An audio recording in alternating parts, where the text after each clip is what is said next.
Bamboo chicken bamboo biryani sir. Bamboo chicken అయిపోయింది sir రోజు ఎర్లీగా. Okay sir. అదే నాకు అసలు అర్థం కాదనమాట. ఇప్పటి నుంచి దగ్గర 10 మంది అడిగారు అనమాట బ్యాంబూ చికెన్ అని. అదేంటో తెలియదు, బ్యాంబూ చికెన్ అయిపోయినప్పుడే లైన్గా వస్తారు అనమాట బ్యాంబూ చికెన్ అని.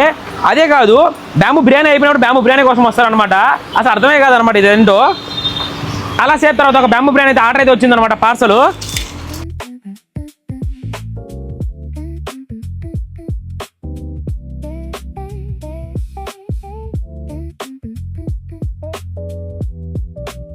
ఇప్పుడు టైం అయితే 9 అయితే అవుతుందన్నమాట.